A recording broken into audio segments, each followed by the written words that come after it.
Welcome back. We're still with the Minister for Niger Delta Affairs. Thank you for joining us once again. You're welcome. When will the housing units be completed?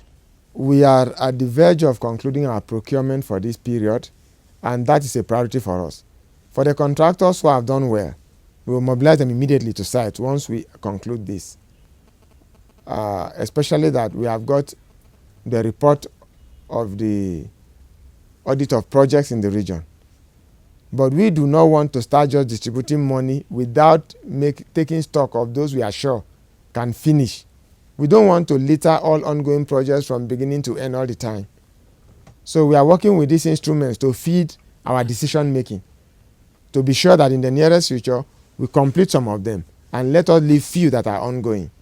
Because this is the very essence of the current budgeting strategy, which is zero-based. Just as you say, ongoing projects, how many of that do we have at the moment in the ministry? Because I understand not very many projects have been completed here. It's true that not many have been completed.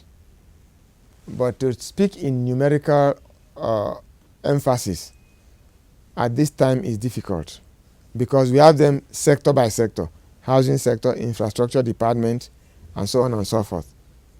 But what I can tell you is, until this moment, we still think there are some obscure projects which we have not yet known. Because every passing day we get information that enables us to discover one site or another. For example? It may be, for example, there was a water project that was only revealed to us by a form of inquisition in Ondo State. So that's an example. And even as we go to site, yes, there are moments there is confusion about locations of certain projects. Recently, we came back from Akwa Ibom State. And at some point, we were told we had 4 water projects in a particular local government area. But we saw the sites of 2. And nobody could account for the other 4. But we were told that there were the other 2, sorry. Right. So that is the situation. So our continuous accounting in this regard goes on. How do you really monitor then, properly to make sure that you get a full grasp of what's happening in the ministry? Yes, right now we are devising new strategies and approaches for monitoring of our projects. In the past, we discovered that the ministry headquarter departments dealt with contractors on site without knowledge of our site officers in the various states. But one of the ways to monitor now is that when we get to each state, we involve the state government. We involve our state officers in the states to be sure that we are getting independent reports about what happens there. And we still involve the communities to be able to report to us what they observe, which we think is more functional than just doing things without any connections with stakeholders. Right.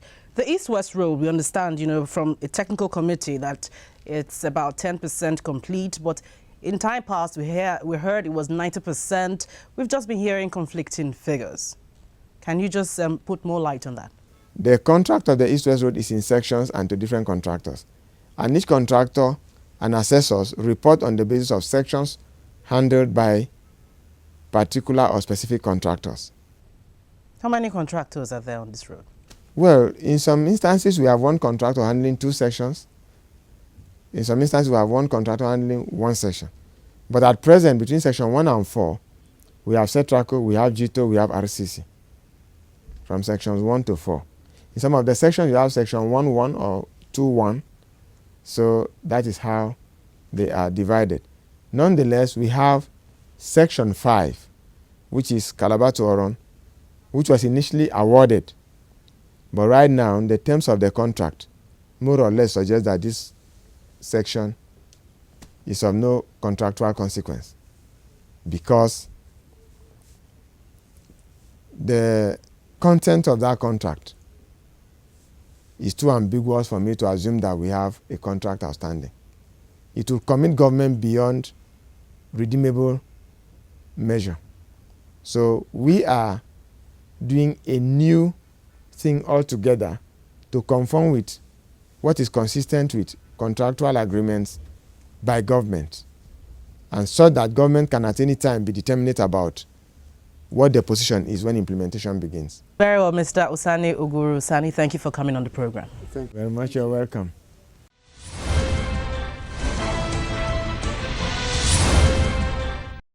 Thank you for your mails as always. I can only take this one from Apple, who wrote in from Italy. It says, the capture room of Owerri Immigration Office needs urgent upgrade. The room is rough and dusty. I did my passport there in 2011 and went back there this January for renewal. The place needs an urgent upgrade, please, at least for the health of those officers working inside the capture room. Well, Apple was commenting on the interview I had last week with the Comptroller General of Immigrations. Well, that's as much we can take this week. Thank you for staying with us and keep sending in your views using the address and Twitter handle on your screen. Also, be sure to share anything happening within your locality, especially if you're in the nation's capital. Don't forget to include your name and location. Thank you for watching this week. I'm Gloria Umezuke.